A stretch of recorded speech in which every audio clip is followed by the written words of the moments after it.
Hi, I'm Neha. I got to play pro tennis and travel around the world for 6 years. After that, I graduated from college and moved to New York.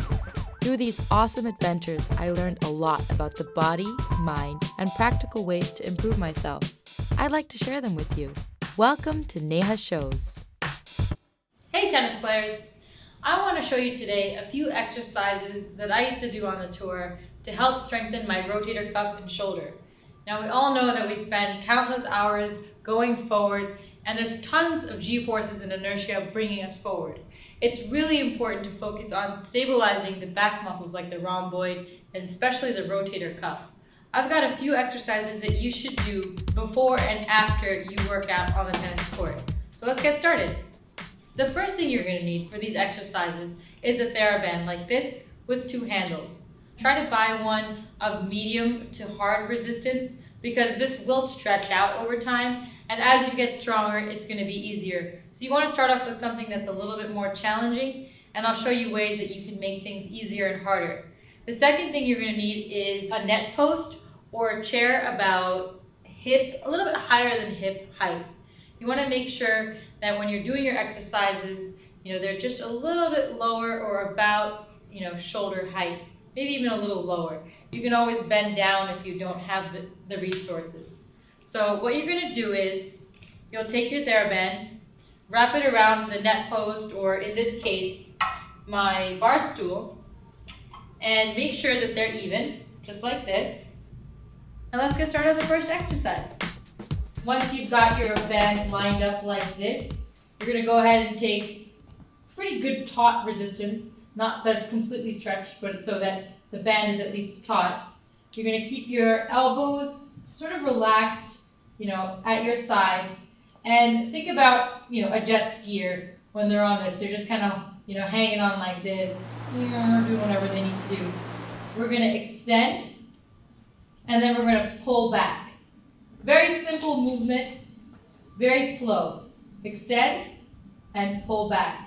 What you want to make sure is that your shoulder blades are trying to squeeze together. Imagine as if someone had their finger in between your two shoulder blades and you're trying to squeeze their finger. So you're going to squeeze and release, and squeeze and release. Really, this should be very relaxed. Your shoulders should be relaxed. Everything should be nice and loose. You're here and you're going to squeeze and release. Squeeze and release. Squeeze and you release. Keep yourself in a nice athletic stance, not too tall, not too bent over, nice and relaxed right here. For more resistance, all you need to do is simply step back and make the band a little bit tighter. You should be doing about 20-25 of these. And what we'll do is, once I show you all the exercises, it's important to do them as a circuit. That means you'll do them one time, and then you'll do them over again 2 or 3 different times. Okay, so the next exercise, I actually don't have a name for. I just call them rotator cuff band exercises. So what we're going to do is take your handle, you're going to put one inside the other, and bring it to the net post or to the chair, or whatever you have. And with your right hand, we'll start with right, just again, gently at your side. You want to keep your elbow in to your hip bone or to your oblique right here. You want to make sure that the band isn't really too taut this time. It's very important for rotator cuff exercises that you do them gently. You're not trying to show your power here. It's more about stretching and strengthening that specific area. So I would say if it's really taut, step in a little bit. Even if it gets a little loose, it's okay. So from here, you're just going to go out to about, I'd say maybe, almost 90, 80 degrees, and then come back in. And you're not coming all the way in so that your elbow's popping out. You're coming just before you hit your stomach. So you're out and you're back in. It's really important that you're not using other muscles or moving your elbow around in this exercise. You have to stay pretty still in a nice athletic stance, just coming out and back in, and out and back in. And if it's too easy for you and you're not starting to feel the burn after about 5 or 10, step out a little bit more. If it's too hard, step in. It's that simple. So we're going to again go for about 20 here. And when you're done, you simply just turn around Same concept, except this time you're going to pull in and in. The out, make sure you're not overextending the out. You want to go out to where you feel comfortable, which is again going to be about 90, maybe 80 degrees. And then back in, you're not trying to pull forward. You're trying to keep everything really nice and straight. Again, remember, we're trying to contract back all the muscles that we use every day on the court, pulling forward. We're trying to strengthen all of this so that it stabilizes. In and out, just like this. Switch hands, same thing. It's important, even if you're a righty, to strengthen the left side as well. Same thing, elbow's going to be right here. In, just like that. And to turn around, you simply just flip, and you're doing the same thing.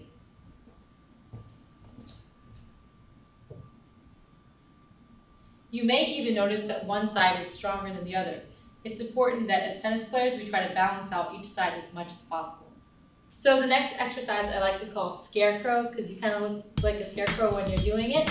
So again, you're going to have the two straps against the net or the bar stool, whatever you have, or person, whoever's nice enough to stand there for you.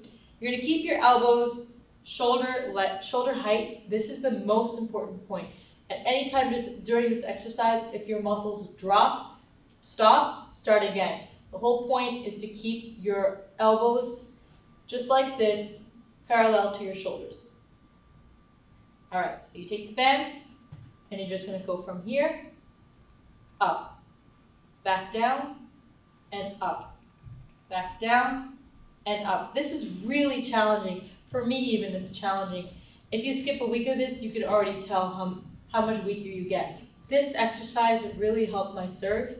I got it up to 120 miles per hour, and I feel like this was the one that really helped with rotation, forehand, anything moving forward, really strengthening the back of my muscles.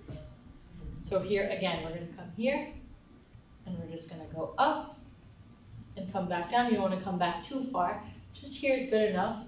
Then come back up. And again, you're not trying to pull really too far back with your body. Just do whatever you can. However strong your rotator cuff and your shoulders are right now, stay there. Even if you can only get to here, it's fine.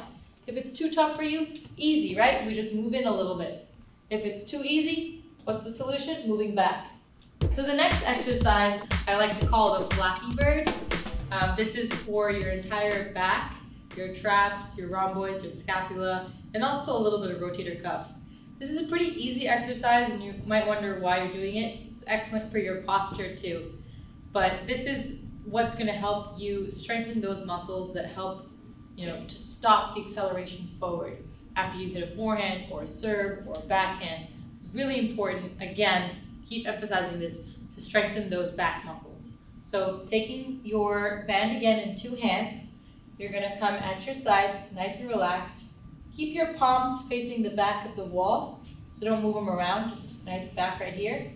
And the objective is to squeeze back with your shoulder blades. So you take this, again, I don't have very taut resistance. Maybe if I was a little bit stronger, I'd step back, but for right now, just about this much bounciness is good. I'm going to take my hands, my shoulder blades, starting with my shoulder blades, I'm going to push back. Come back, you're going to push back, squeeze for a second, and come back. Push and squeeze. So you can see if you do it fast, it's kind of like Flappy Bird.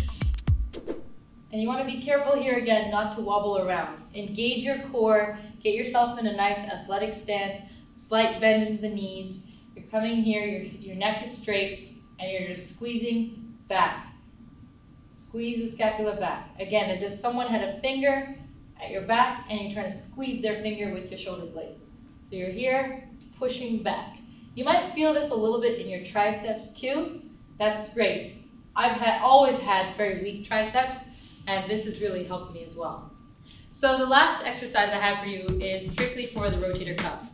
What you're going to need is a light, small ball, about ½ pound to a pound, and a partner.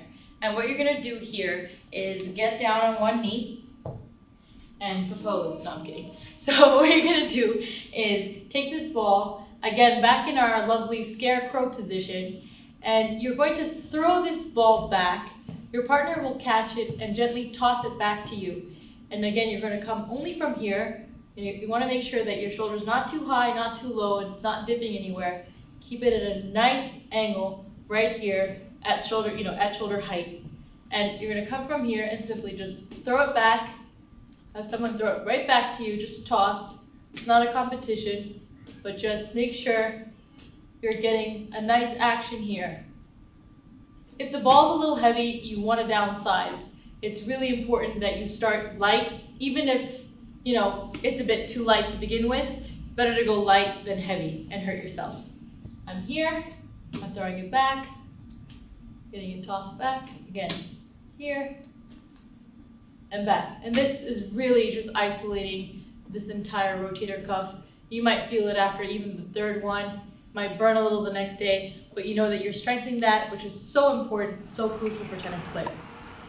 And there you have it. Those are a couple of really important shoulder and rotator cuff exercises that should be done on a daily, if not weekly basis to help you strengthen those muscles you need to keep ripping those forehands and serves.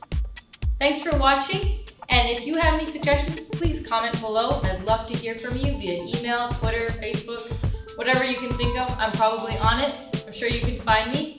Don't forget to subscribe, and thanks for watching Neha Shows.